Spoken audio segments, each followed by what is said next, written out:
Prime Minister Narendra Modi wrapped up an eventful trip to Russia today.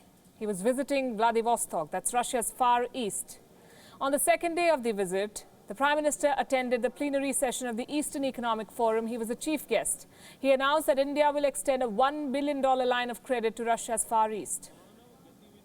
Energy से लेकर के health, education से लेकर के स्किल डेवलपमेंट, माइनिंग से लेकर के टिम्बर, अनेक क्षेत्रों में करीब 50 बिजनेस एग्रीमेंट हुए हैं। इनसे कई बिलियन डॉलर्स के व्यापार के निवेश की अपेक्षा है। फ्रेंड्स, फार ईस्ट के विकास में और योगदान देने के लिए भारत $1 बिलियन की लाइन ऑफ क्रेडिट देगा। यह पहला मौका है कि हम किसी देश के क्षेत्र विशेष को लाइन ऑफ क्रेडिट दे रहे हैं। Now this is a win for Russia. The entire purpose of holding this event was to promote the Far East. It's twice the size of India. It's rich in natural resources, but remains underdeveloped. In comparison, cities like Moscow have reached the pinnacle of growth. Putin now wants to develop the Far East to pull Russia out of stagnation. Now, it is rare for a news network to become a topic of conversation at a bilateral engagement, but it happened in Vladivostok, and Wion is the headliner in this story. India's first international news channel has made history again. We're very happy to share this bit of news with you. During Prime Minister Modi's visit to Russia, Wion and Russian news agency Sputnik signed an MOU, a memorandum of understanding, the first time that private media outlets are part of an official bilateral event. On the sidelines of the Eastern Economic Forum in Vladivostok, Wion and Sputnik exchanged letters of intent. This is an editorial partnership where Wion and Sputnik will leverage each other's expertise and content across television and digital platforms. Sputnik-Wion tie-up enrich and deepen cultural ties between both the countries.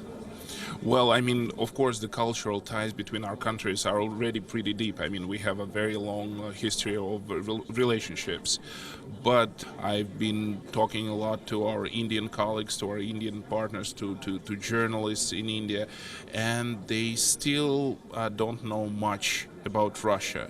And I can safely say that my colleagues as well, those who are not connected with India by their work, they have a very poor understanding of what India is today and what are the hearts and minds of Indian people are set on today. So there are a lot of unnecessary stereotypes that we together will have to just overcome and teach both countries about each other. Can you tell us about your vision of the interactive platform which will come into shape between Wion and Sputnik? Well, at this point, we understand that Wion is one of the largest media companies in India. We, on the other side, and Sputnik as well, we are the largest media company in Russia. We produce a lot of content. On the other hand, we have a lot of resources, as well as you do, new high technology platforms that can deliver that content to both peoples. So I think we'll just have to think of the most efficient way to deliver content. We have to decide on the platform, we have to decide on the process, and then we'll just provide our audiences with the product of our joint work. Back to what happened on the center stage. Beyond business, the personal chemistry between the Prime Minister and the Russian President was quite visible today. Later in the evening, both leaders attended a judo championship together. Prime Minister Modi said that he is impressed by Putin's vision for the Far East. On the sidelines, Mr. Modi also met with other Asian leaders, including Malaysian Prime Minister Mahathir bin Mohamed. After the closed-door talks, a major announcement was made. Prime Minister Modi personally raised the extradition of Zakir Naik with his Malaysian counterpart. जहाँ तक जाकिर नाइक की बात है, जी हाँ, प्रधानमंत्री ने इस बात को उठाई है और हम दोनों पक्ष ने ये तय किया है कि हमारे अधिकारी इस पे संपर्क बनाए रखेंगे और हमारे लिए महत्वपूर्ण विषय है.